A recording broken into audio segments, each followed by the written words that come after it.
ஒரு வகை அமைதி. ஏழை என்றால் அதில் ஒரு அமைதி. நீயோ கிளிப்பேடு பண்பாடும் ஆனந்த குயில் பேடு. ஏனோ தெய்வம் சதி செய்தது, பேதை போல விதி செய்தது.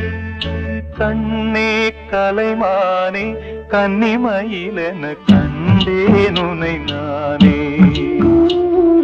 அந்திப் பகலுனை நான் பார்க்கிறேன், ஆண்டவனை இதைத்தான் கேட்கிறேன்.